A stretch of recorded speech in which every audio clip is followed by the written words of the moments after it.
Hello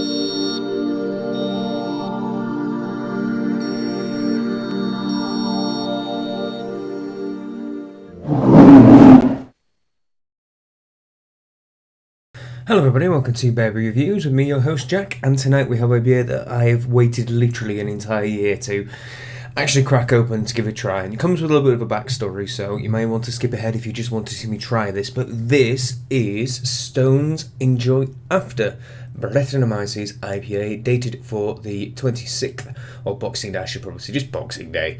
Date for Boxing Day this year. And if you've noticed what date it is on the video when it's at release, you'll have seen that it is time to open this bad boy. I picked this one up literally a year ago when we did a little tour around San Diego and California from the brewery in Escondido. And I've just been salivating waiting for it. So there's a little story behind this. I might add this is the second edition. They've done one that was, I think it was ready on Halloween of this year. But the little story behind this beer is, now you may have already seen the Stone Enjoy by IPAs, which are just designed to be drunk as quickly and as fresh as possible. The fresher the better, the more carrots you're going to get out of it. I mean, hands down, some of my favourite beers, IPAs in the world, are those range of beers. Each one ever so slightly different. The Brewdog's version, Born to Die, equally absolutely spectacular, and some of the best UK double IPAs I've had of recent times, alongside the Buxton and the Cloudwater as well. But when they were coming to try and make it like a variation on this, they were trying to think about different ways, like maybe doing like a barley wine that you had to enjoy, had to age, or an imperial stout or something like that. But then Mitch Steele, who's the head brewer from Stone Brewing Company, was writing this book at the time. This is his fantastic tome on IPAs. It's well worth a read for anyone who's interested in the style and how it develops and how to brew them. And it's got recipes in some crazy IPAs and stuff in here. Deschutes Quail Springs, Stone's IPA. They've got Pliny. They've got Fuller's. Loads of interesting ones, all historical and also modern as well, including some crazy beers. Well worth picking up, and it's a fantastic read. It's helped me a lot as a commercial brewer, kind of get my teeth into how I can develop my own style of IPAs.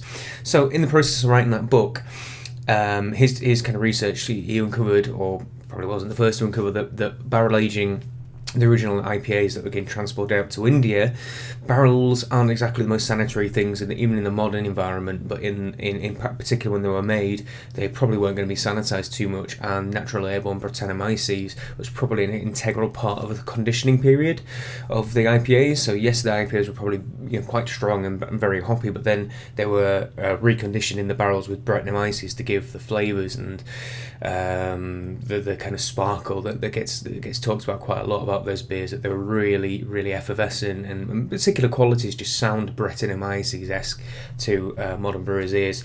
So this is their kind of interpretation of that, so to speak, that it has to be aged a year, re-fermented in the bottles with Brettanomyces for a year, to kind of develop that Brett sparkle. Now, I wish I could have picked more of these up to kind of age a couple and let that Brett character develop. So it's still going to be quite a hoppy little beer, but it's not going to be, it's going to have some Brett character coming through by this point, and it's going to hopefully probably carbonated. Brettanomyces has that terrible tendency to really dry a beer or eat up all those sugars, which thins out the beer a little bit. That's, well, I like a beer with a bit more body, but also can produce sometimes bottle bombs and can be very effervescent and be very lively when you open them. So we'll laugh when this opens, and it just goes with a small rather than a big poof.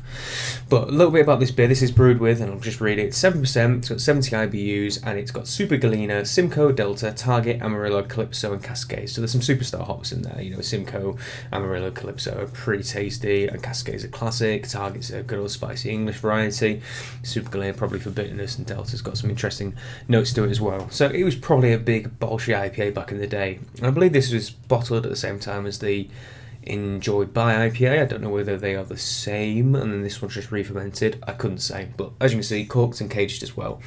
So that's the waffle. Let's get on with the tasting at least. Look at the bottle, it's amazing. Cellaring tips on the back as well. A little bit about the beer and what it tastes like. As with all Stone bottles, they're gorgeous, and they have loads of information on in case you want to read it. And I'll just hold it up. So there you go. Pause the video if you want to, and you can have a read about what they say about it. But it's pretty much what I've just described to you, to be honest. So we'll crack this one open. Loving the little demon even on the cork and cage cap as well.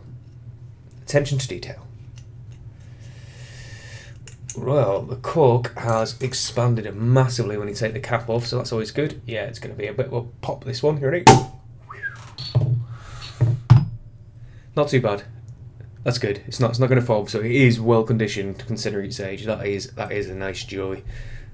You always expect these things to be pretty poppy, to be honest. So pouring it out into a glass. It has a humongous foamy head on it. Again, that is to be expected with wild bacteria. They always produce a big foamy head. All Brett beers are like this. Look at that, it's big and chunky. Great. It's going to stick around as well. The beer itself is pretty light in colour. It's kind of strawberry yellow. It's got a nice haze to it. Probably from the Brettanomyces, floating around in solution, but could be from hops as well. Those essential oils in there. It looks the part though. Looks like a fantastically well aged beer. So let's get a nose and give it a good old smell. Oh yeah, Bretty. Funky and barnyardy, but at the same time tropical fruity, like really pineapple-y. Ooh. Yes. Now I've had a few Brett IPAs we've done some reviews on. Evil Twins comes to mind, I think. Is it Ryan and the Gosling? I should know that one because it's probably one of Hannah's favourites.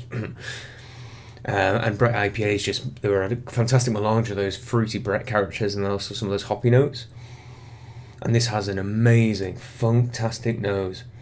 One of the most Bretty beers I've smelled in recent times. In fact, I don't think I've had a proper kind of Brett forward beer. I've had a few sours that might have had Brett in, but not a proper Bretty beer. All funk, all horse blanket, and then super tropical at the same time. You could smell it. You could just sit here and smell it. It does smell fantastic. Oh, but you got to get in there and try it sometime. So cheers everyone. Let's give it a shot.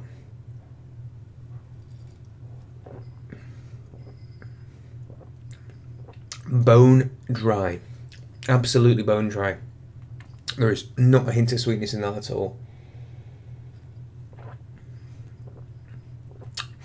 It's interesting because I think it's developed into pretty much just like a Brett ale.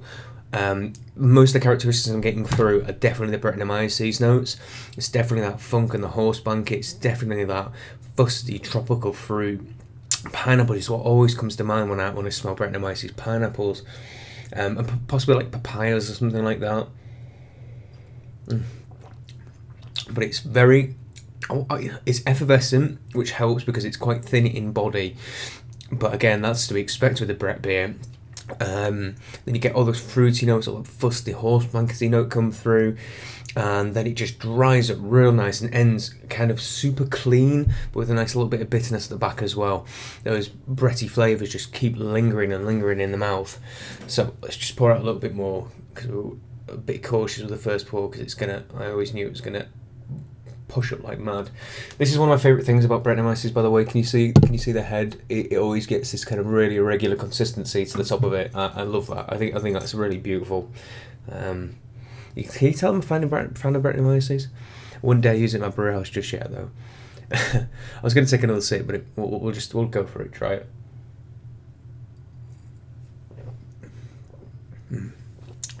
So if this is the same base beer as Enjoy by, all those hoppy characters are kind of being massively reserved back, and I don't think any of the resinous mouthfeel or like dankness and intense American hop flavour particularly coming through. I think it's just developed into a really nice Bretty ale with kind of bitter finish. It is nice in that regard, and I know it's very experimental, these beers, and they probably tweak it as they go and then just see how things turn out. And this is certainly the second batch to be able to drink, so I'm sure as time develops they will develop in style. But it's a good Brett ale. It's just whether or not it's a Brett IPA. Is it particularly hoppy? I'm not entirely sure. Over the course of the year, I think a lot of the hops have died off, but you're still left with an amazing Bretty beer underneath.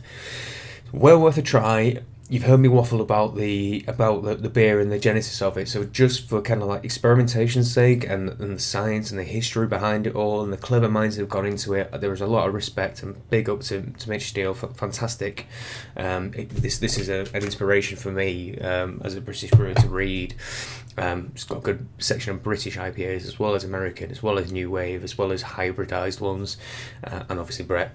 And it's great to try this one. And I will definitely try and seek out a few more of these and like sell some away if I can get some across from the US, because it's just so interesting. It really is an interesting beer, and that I applaud them for. So please, if you do have some of these, tell me what you think of them. If you've got this one in particular, I'd love to know what you think of it. And if you've got something you're going to age some, I'd love to hear when another 6 months down the line when you crack one open, maybe what you think of it then. And as always, like, favourite, comment and subscribe. Until the next beer review, cheers everybody.